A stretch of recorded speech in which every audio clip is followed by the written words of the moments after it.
And a very pleasant Sunday evening, everybody. Chief Meteorologist Mark Henderson here from the Weather Hub. Welcome to our weekly Sunday evening get together after a very eventful weekend across northern Illinois and southern Wisconsin. Of course, it all started off with that cold rain that fell for much of the daytime yesterday.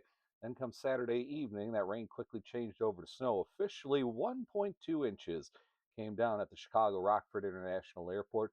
A little more in a few other communities, especially off to our north. But thankfully, the snow is now a thing of the past, at least here in the state line. You venture not too far off to the east, it is a much different story. The lake effect machine is alive and well and humming briskly across the Chicagoland area and on into northwest Indiana. Some very heavy lake effect snows are expected there, and it's only just beginning. It looks like this narrow but intense band of lake effect snow will continue to even potentially strengthen as we go through the overnight hours tonight and then on into the early stages of the day on Monday. Why don't we take a look here at our hour by hour precision cast model?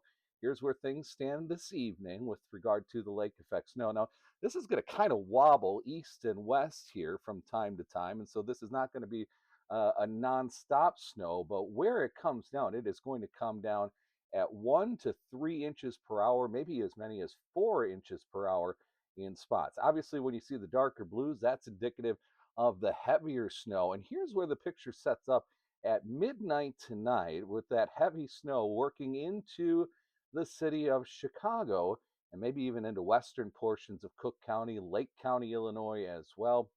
So this will not push as far westward as to reach us, although a couple of flurries can't be entirely ruled out here. The bulk of the snow, though, will fall into the Chicagoland area, and then it'll start to shift southeastward and target folks in northwest Indiana as we go into the daytime hours here tomorrow. But the snow will continue until about 6, 7 o'clock in the morning here tomorrow for the Chicago area, and then it looks to favor folks in Indiana as we get closer to the afternoon. And there you see that band starting to shift a little bit farther eastward. So Merrillville, Valparaiso, Indiana, and then eventually toward Michigan City and South Bend. So that entire snow belt corridor will pick up some significant snow. So if you do have travel plans to Chicago or Northwest Indiana, or even if you're going into Michigan, you are going to encounter some pretty serious snow at some point over the course of the next 24 hours. Let's talk about snowfall accumulation because they could be extremely intense in some of the heavier hit areas. Right now, the latest high resolution precision cast models suggest, and these numbers are probably a little bit high, but I think 1.5 feet of snow could fall somewhere in Lake County, Illinois, maybe in the north suburbs of Chicago as well. So that's going to be an area to watch. But even as you go into northwest Indiana, you could be looking at some areas picking up close to a foot in Lake, Porter, or LaPorte counties in northwest Indiana. For the city of Chicago itself, 3 to 5 inches, a very reasonable bet. But if that little corridor of snow shifts just a few miles east or west, it could be a much different story. And it will certainly have some impacts as we talk about travel for the morning commute tomorrow, maybe very well the evening commute as well. We are going to stay on the cool side of things here for the next 24 hours or so, but there's going to be a pattern shift. After a chilly day tomorrow, we're going to start to warm things up rather significantly and somewhat not even really gradually, rather significantly and rather quickly. Here's going to be the pattern that we're going to show you that will take us here. This is going to take us from next Saturday into the middle portions of the following week, and it finds if we find ourselves smack dab in the middle of an unseasonably mild air mass, and it could be a milder trend that could have some significant staying power.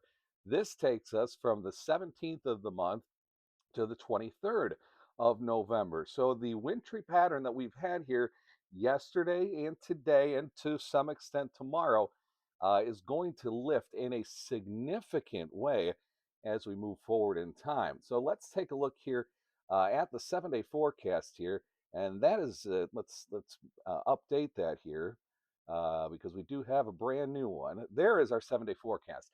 It's got us at 35 degrees tomorrow, then all the way up to 50 by Tuesday, 53 on Wednesday, 58 Thursday, and into the 60s by Friday. Look at Saturday.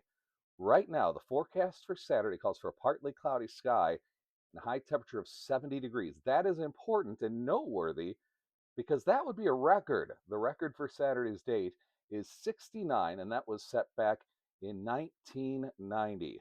60 degrees will be the high temperature on Sunday. We'll turn a little bit cooler, but still way above where we should be this time of year. By the time we get to next weekend, normal highs are in the mid 40s, 44, 45, somewhere in that neighborhood. So we're going to be well above normal for this time of year. So one more chilly day ahead of us here tomorrow before a substantial, significant, and potentially record-breaking pattern shift for the warmer as we get towards the end of the work week and into next weekend. That'll do it here for our little Sunday evening get together. Thanks so much for joining us here tonight. We hope you have a wonderful Monday and a wonderful week ahead. Always a pleasure to be with you, and thank you for your continued support of the Weather Hub. We'll see you next time.